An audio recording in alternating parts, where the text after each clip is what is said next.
বন্ধুরা, আশা করি সবাই ভালো আছেন। তো বন্ধুরা, এখন যে বিষয়টা নিয়ে কথা বলবো সেটা হলো জিৎ শুভশ্রী জুটি। তো জিৎ কোয়েল, জিৎ শ্রাবন্তী পর যে জুটিটা সবচেয়ে বেশি পপুলার ছিল সেটা হচ্ছে জিৎ শুভশ্রী জুটি। তো সেই জিৎ শুভশ্রী জুটি এখনো পর্যন্ত কতগুলো ছবি করেছে এবং সেই ছবিগুলোর মধ্যে কোন ছবিটা বক্স অফিসে সুপারহিট হয়েছে, কোনটা ব্লকবাস্টার হয়েছে, কোনটা ফ্লপ হয়েছে, সেই বিষয় নিয়ে আলোচনা করব। তো তার আগে প্রত্যেকটা বন্ধুকে অনুরোধ করে রাখবো, আপনারা চ্যানেলটায় নতুন হয়ে থাকলে অবশ্যই আপনারা চ্যানেলটা সাবস্ক্রাইব করে নেবেন, আর যদি ভিডিওটি ভালো লেগে থাকে লাইক কমেন্ট শেয়ার করতে ভুলবেন না। তো দেখুন, জিৎ শুভশ্রী জুটির টোটাল ছবির সংখ্যা হচ্ছে 5টা।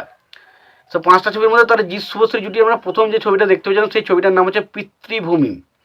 এই ছবিটা কখনো একটা মশালা বা মাস মশালা ছবি নয়, এটা একটা আর্ট জনরার ছবি ছিল এবং এই ছবিটা বেশ এখানে জিৎ বা শুভশ্রী গাঙ্গুলি বলি প্রত্যেকের কাজ কিন্তু খুব ভালো ছিল, কিন্তু ছবিটা সেইভাবে মানে খুব ভালো সাফল্য পায়নি, মানুষজন খুব একটা পছন্দ করেনি এবং ছবিটা বক্স অফিসে ফ্লপ হয়েছিল। তো জিৎ শ্রাবন্তীর প্রথম ছবি যেটার নাম হচ্ছে পিতৃভূমি, যেটা 2008-এ রিলিজ করেছিল এবং ছবিটা বক্স অফিসে ফ্লপ হয়েছিল। তারপরে 2 নম্বরে যে ছবিটা আছে সেটার নাম হচ্ছে বস, যেটা 2013 সালে রিলিজ হয়। সেখানে আমরা জিৎ শ্রাবন্তী জুটিকে একসঙ্গে পাই এবং সেই ছবির গানগুলো যথেষ্ট পপুলার হয়েছিল, যেখানে ঝিঙ্কু না কুন্না কোনো না বলি বা ধরুন বস বস বস যে টাইটেলটা বলি বা মন মাঝিরে গানটা, প্রত্যেকটা গান যথেষ্ট পপুলার হয়েছিল এবং এই ছবিটা বিশাল একটা রেকর্ড ক্রিয়েট করেছিল সেই সময় কালেকশনের দিক দিয়ে এবং ছবিটা অল টাইম ব্লকবাস্টার হয় বস এবং 2013 সালে ছবিটা রিলিজ করে। এরপরে আসে 2014 সালে জিৎ শুভশ্রী জুটি, যেটার নাম হচ্ছে গেম এবং এই ছবিটাও কিন্তু বেশ একটা অ্যাকশন জনারেরই ছবি ছিল, যেখানে একটা বেশ অ্যাকশন তার পাশাপাশি একটা কিন্তু বুদ্ধিমত্তার খেলা ছিল। এই ছবি মানে বুদ্ধিমত্তার মতো করে সিনেমাটা তৈরি করা হয়েছিল। ছবিটার নাম হচ্ছে গেম। এই ছবির একটা গান ছিল বাম চিকি চিকিনি চিকি, ওই গানটা কিন্তু যথেষ্ট পপুলার ছিল।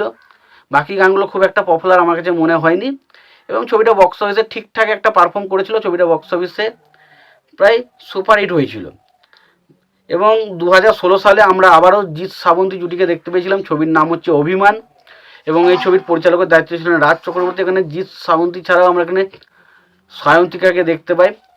তো এই ছবিটা বক্স অফিসে খুব ভালো একটা সিনেমা ছিল, বাট বক্স অফিসে কিন্তু সেইভাবে কোনো রকম ভালো পারফর্ম করতে পারেনি। ছবিটা বক্স অফিস থেকে সেমি হিট হয়েছিল এবং লাস্ট আমরা জিৎ শ্রাবন্তী জুটির যে ছবিটা পাই সেই ছবিটার নাম হচ্ছে বস 2, যেটা বসের সিকুয়েল ছিল এবং এই ছবিটার পরিচালক ছিলেন বাবা যাদব এবং এটা 2017 সালে রিলিজ হয়েছিল এবং এই ছবিটাও কিন্তু দারুণ একটা কালেকশন করেছিল, যেটা মনে করায় জিতের যে সমস্ত বাংলা ছবি এখনো পর্যন্ত রিলিজ হয়েছে তার মধ্যে সবচেয়ে হাইয়েস্ট কালেকশন করা ছবি হচ্ছে বস 2 এবং এই ছবিটা এতটাই ভালো কালেকশন করেছিল, ছবিটা অল টাইম ব্লকবাস্টার হয়েছিল। তো এই ছিল মোটামুটি জিৎ শ্রাবন্তীর যে একটা বক্স অফিস কালেকশনের রিপোর্ট এবং তাদের জুটিতে কোন ছবিটা কেমন কি পারফর্ম করেছিল সেই বিষয়ে রিপোর্ট। তো তোমাদের এই বিষয়ে কি মতামত তোমরা জানিও। তোমাদের যদি ভিডিওটি ভালো লেগে থাকে লাইক কমেন্ট শেয়ার করে দিও। চ্যানেলটায় নতুন হয়ে থাকলে অবশ্যই তোমরা চ্যানেলটা সাবস্ক্রাইব করে নিয়ে পাশে বেল আইকনটা অবশ্যই প্রেস করে দিও। ভালো থেকো, সুস্থ থেকো, দেখাচ্ছে পরে ভিডিও।